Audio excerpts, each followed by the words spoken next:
Assalamualaikum warahmatullahi wabarakatuh. Perkenalkan, nama saya Afni Hartina dari Teknologi Pangan 2019 kelas A, ingin menjelaskan tentang materi praktikum mikrobiologi pangan pertemuan kedua, yaitu metode MPN dan metode Kapang Kamir. Metode yang dilakukan untuk analisis E. coli dan coliform, pertama-tama kita membuat medium BGLBB dengan menimbang 4 gram medium BGLBB secara persisi, lalu dilarutkan ke dalam 100 ml Aquades pada Erlenmeyer. Larutan tersebut diaduk hingga homogen. Pengujian bakteri E. coli dan coliform dilakukan dengan metode MPN, yaitu dengan memipet 1 ml sampel lalu dimasukkan ke dalam 3 tabung lectosport. Tabung Durhan dimasukkan ke dalam masing-masing tabung secara hati-hati agar tidak terbentuk gelembung. Lalu, semua tabung diinkubasi pada suhu 37 derajat Celcius selama 24 jam. Setelah itu diamati tabung yang terbentuk gas dan terjadi kekeruhan, yang berarti tabung tersebut positif. Jumlah dari tabung positif lalu dicocokkan dengan tabel MPN seri 3. Metode pertama yang akan saya jelaskan yaitu metode MPN atau Most Probable Number, yang bertujuan untuk mengetahui adanya cemaran bakteri E. coli dan coliform yang terkandung dalam sampel air minum. Prinsip dari metode MPN yaitu terbentuknya gelembung pada tabung Durham yang mengindikasi adanya bakteri coliform yang terdapat pada sampel air minum.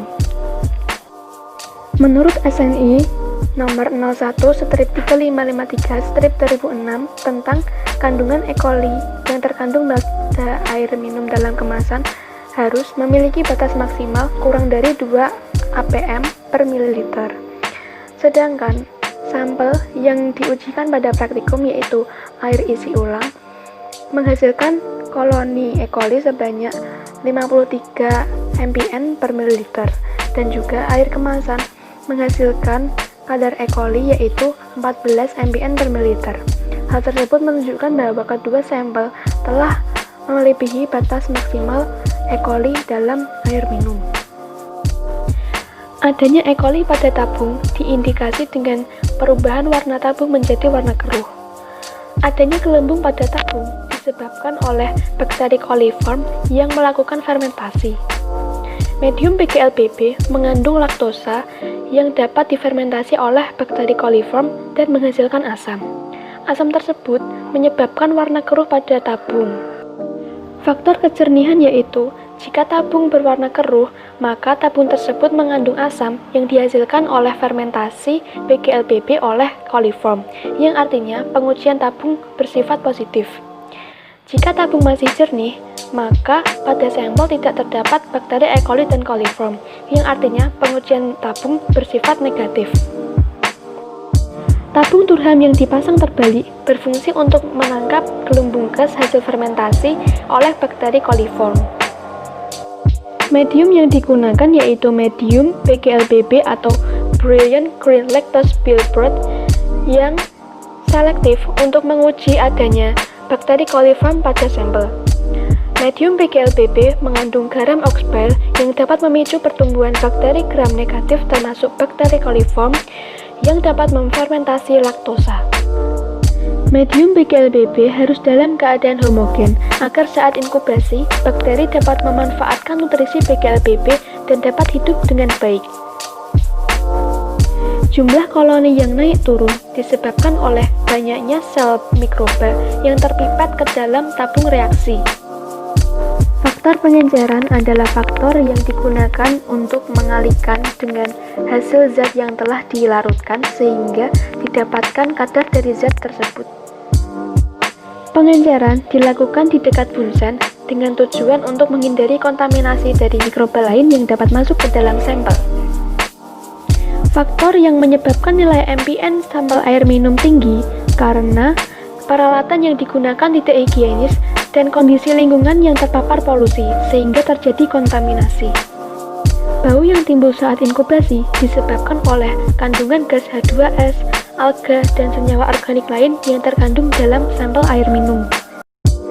Pengujian kapang dan hamir dilakukan dengan cara medium PCA sebanyak 2,25 gram disiapkan dan ditambah dengan kloramfenikol sebanyak 0,01 gram. Sampel sebanyak 1 gram disiapkan, kemudian dilarutkan ke dalam 9 ml NaCl. Sampel dihomogenisasi lalu diencerkan dengan tingkat pengenceran sampai dengan 10 pangkat min 6. Pencawanan dilakukan secara duplo pada 3 tingkat pengenceran terakhir. Sebanyak 1 ml sampel dituangkan pada cawan Petri, lalu medium dituangkan sebanyak kurang lebih 15 ml. Cawan Petri segera digoyangkan di permukaan meja dengan membentuk pola angka 8 sehingga suspensi tersebar secara merata pada cawan. Dilakukan hal yang sama pula pada sampel pengenceran berikutnya. Nah, seluruh cawan Petri tersebut lalu diinkubasi pada suhu ruang, yaitu 20-25 derajat Celcius selama 7 kali 24 jam. Nah, pengujian kapang dan khamir dilakukan dengan cara menghitung jumlah koloni yang tumbuh pada cawan. Nah, hasilnya dinyatakan positif apabila pada medium PCA ditumbuhi oleh kapang dan khamir. Nah, koloni kapang itu biasanya buram dan berbulu, serta terdapat miselium atau hifa. Sedangkan koloni khamir itu tuh seperti sel yang bertunas dengan warna putih serta licin.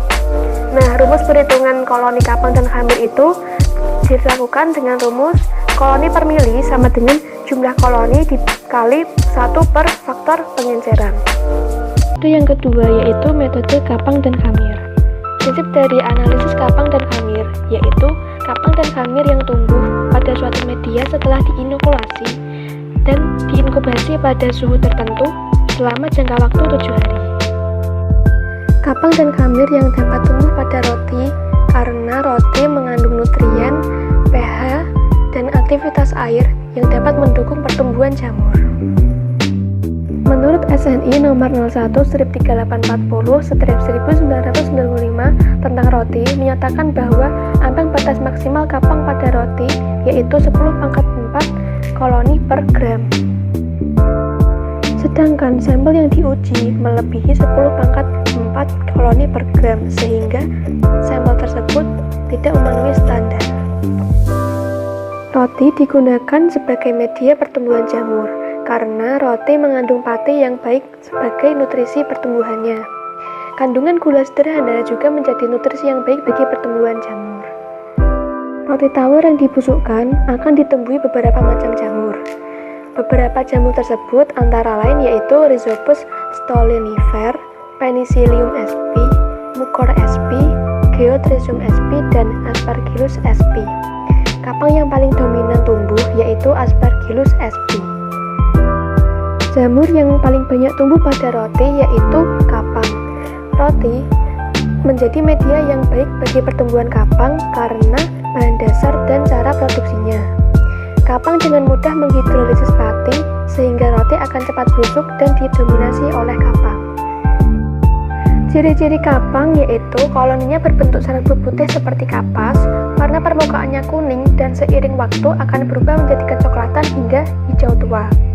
Ciri-ciri khamir yaitu berbentuk bulat hingga lonjong dan memiliki tunas untuk berkembang biak.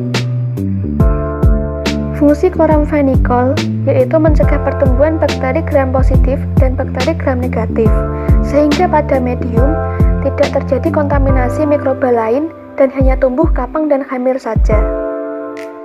Demikian materi praktikum kedua mikrobiologi pangan 2020 yang dapat saya sampaikan. Jika ada kelebihan dan kekurangannya, saya mohon maaf dan semoga menjadi manfaat untuk kita semua.